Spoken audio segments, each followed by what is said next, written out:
Hey guys, so here is a brand new Redstone creation. Today I have a 12 by 12 pixel display.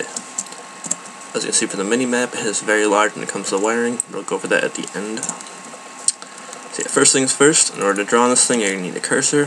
Just come over here and hit refresh cursor. If you want to remove it at any time, hit remove cursor, whatever. So yeah, it takes about 7 seconds for the cursor to appear on the screen, which I will speed up later, but I've just been too lazy to do it now. So yeah, it's a 2x2 flashing square, which you might not be able to see it from back here just because I'm recording right now. But anyway, directional controls here. You can move the cursor as fast as you can press a button. It'll just take a second to update on the screen. So yeah, the cursor right there. When I start drawing, you hit add or move pixel. So since that's a blank pixel, it's going to go solid. And then we can move the cursor again. So I'll quickly add a few more pixels.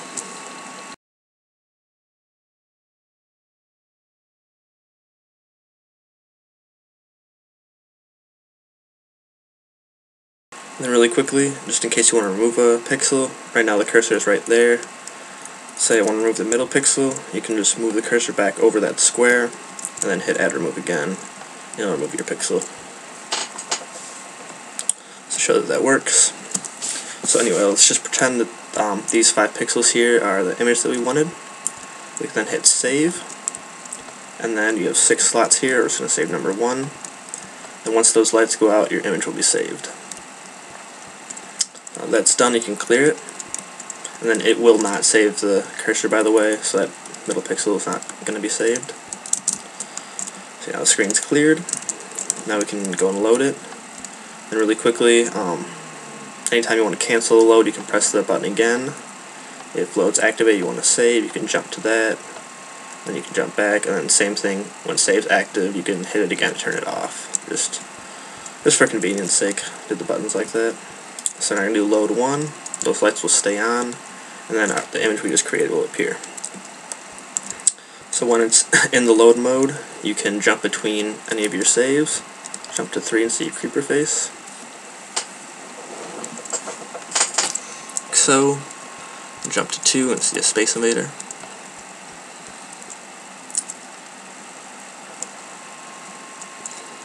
And then, just so you know, the loads, it's not actually written to the rewritable memory, it's just an image right now. If you want to be able to draw on it again, you hit edit, which will shut the load lights off, and then once this edit light goes out, then you can add your cursor again, and then you can write on this, and that's now saved to the writable memory. As you can see, there's no more image loaded, so that's how you can tell. And then for the final feature, you have to have an image loaded. It doesn't work if you just draw on it. You have to have it saved and then loaded. So once it's reloaded, we can head to the final area.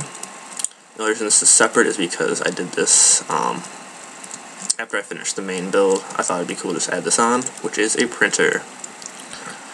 You need a redstone torch to be able to activate this, which is a protected area, so I don't want random people just coming in hitting the printer.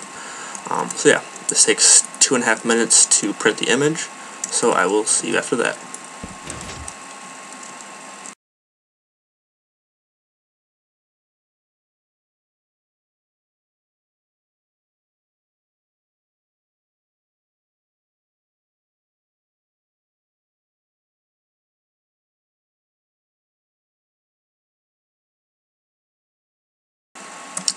And there we have the completed image. So yeah, it's pretty quick. Well, relatively speaking, it does about a pixel every second. So it prints all 144 pixels in roughly 2.5 minutes. So not terrible on speed. This is the current ink tray, so to speak. I might extend this later so you have to refill it less often, but it takes 4 world edit commands to fully reset this, which is really fast.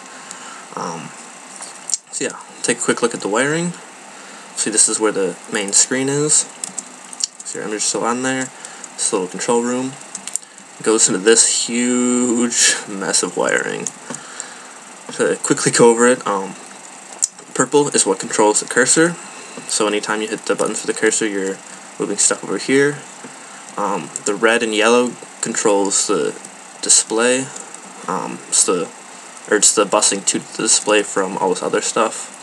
I just used 2 colors there as the first thing I made, and just to keep it a little more organized. The teal is the writable memory, so when you add or remove a pixel, you're writing to this part right here, which is a bunch of T flip-flops. Beyond that, the green over here is a long-term memory, so when you save an image, it goes into one of these 6 things here, which is just a huge array of D flip-flops. The magenta, it buses it back out of the long-term memory, so when you load an image, it comes down from here, and it goes back into the display over there. And then if you want to edit it, since the image is back here and it's not in the writable memory, you have to bus it back around, and then it goes back into the writable memory over here. And then finally, the light blue is the printer, so the main part of the printer is over there, but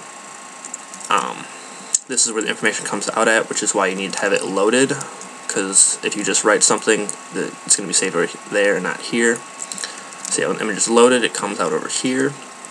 And this thing controls all the timing for the printer, like at least for the reading the information part. And then jump back over here. Here's the 3 lines that come out from over there, which you see they just travel underneath. And they head over to the printer here, which is about 3 piston memory tapes, a little fancy thing with some piston extenders, and that's about it. So yeah, obviously I did this with using World Edit. Took quite a while to design, maybe a little over a week to build, but I've been working on it constantly. Still quite a few things to add. Just gonna clean up some of the wiring, add some, obviously, some instructional signs for other people and whatnot, but yeah. So I'd show off this as it is. Thanks for watching.